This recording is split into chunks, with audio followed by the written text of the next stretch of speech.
Hi, my name is Christy and my shop is cbino at etsy.com, and I'm a fiber artist. I do work like this, and it's called needle felting.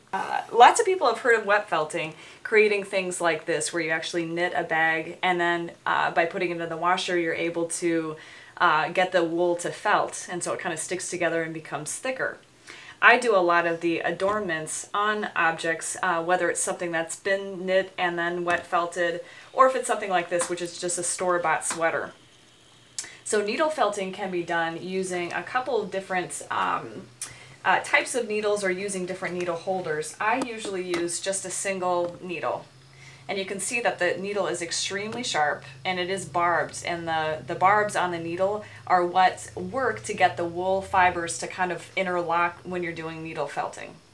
So you need a needle of some sort, whether it's just a single needle like this, or you can use a holder. There's holders that hold even more needles than this. This one is holding 3 needles, and it's good if you're doing a larger area, like if I were doing the branch that this bird is sitting on. It can save some time to use a multi-needle holder.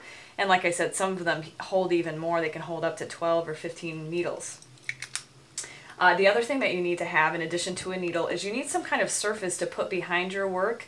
And this is a place for it's something for the needle to go into, and it also helps with the process of getting the fibers to interlock.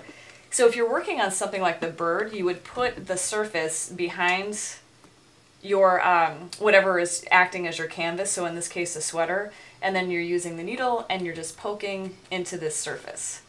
And so you can see it's just kind of like your hand becomes the movement that you'd see a sewing machine do, where it's just up and down, up and down. This surface is kind of a brush, and there's a company called Clover. You can buy a lot of needle felting supplies for them. I prefer, though, to use a mat that looks like this. So it's the kind of cushion that comes when you buy electronics equipment, and you can also buy these pads in stores that have material for needle felting, or stores that sell yarn sometimes have them too. This, you can see, is going to sound a little bit different. It's denser, and when I click with my needle, or just start poking with my needle, you can actually hear the process of the needle going in. The fiber that you use is wool roving. Typically it's wool roving, but actually you can use some other fibers too, and I'll show you those in just a minute. This is wool batting, and you can see that it's got some texture to it. It actually has some clumps, and it just has some body. So this can be really nice for felting if you're creating a creature and you want to actually show some of that texture. Some of it's really smooth. This is merino wool, and it's very, very smooth, and you can see it comes in gorgeous colors. So it's dyed in all these different colors. Sometimes when you buy the wool, you can actually have the fibers dyed in different colors and then blended for you. So if you were doing something like a landscape or a seascape, this could be gorgeous. It has the kind of the color blending done for you. Here's another one. This one, when I bought it, was called Starry Night. So it's got all these great colors like you would see in Van Gogh's Starry Nights paintings. And then another one I wanted to show you. This is actually from a sheep. You can see it's really silky. It's almost like doll hair. And this would be great too if I were creating an animal and really wanted to give it lifelike texture to its fur. Finally, another sample I brought is this, which is actually bamboo fiber. So you see that a lot now in stores. You can buy t-shirts and sheets and everything else made of bamboo fiber. This is dyed, and it's so vibrant, and it's really shiny. So that can be really fun to work with too. With needle felting, you can also create more three-dimensional work. So here are a couple of animals that I've created, and you work in the same way. It's starting with usually a ball as kind of your form, of just a ball that you form out of the wool by rolling it around and poking it into itself. And then by attaching the different shapes, the cylinders and balls to each other, you can get these figures. So I've got a couple of little animals.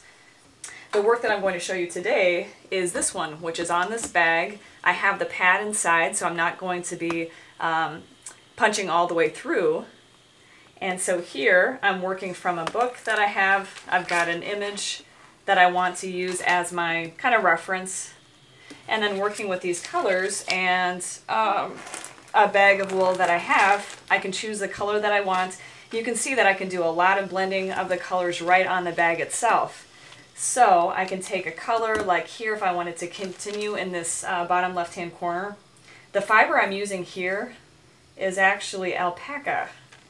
And so it's really, really soft, and it's a beautiful color that'll work well in this kind of shadowed area. So I'm taking my needle, taking the fiber, just holding it where I want it, and I can start poking the fiber into this blue background or bag that I'm using as a canvas. So I'm doing that and just poking and poking, and something I love about this art form is it's really forgiving. So if you decide that in fact you want a different color here, you can actually just carefully rip this out and start again. The other thing I love is that you can easily layer colors. So if I decide that I want a little bit of a darker brown in here and I want to kind of blend it, notice I'm just pulling off some pieces. I can kind of spread out the fibers, lay this on top, and again just start punching this in, and right on the surface the colors are being laid over each other and blending right there. So those are some basics about needle felting. I hope you'll give it a try.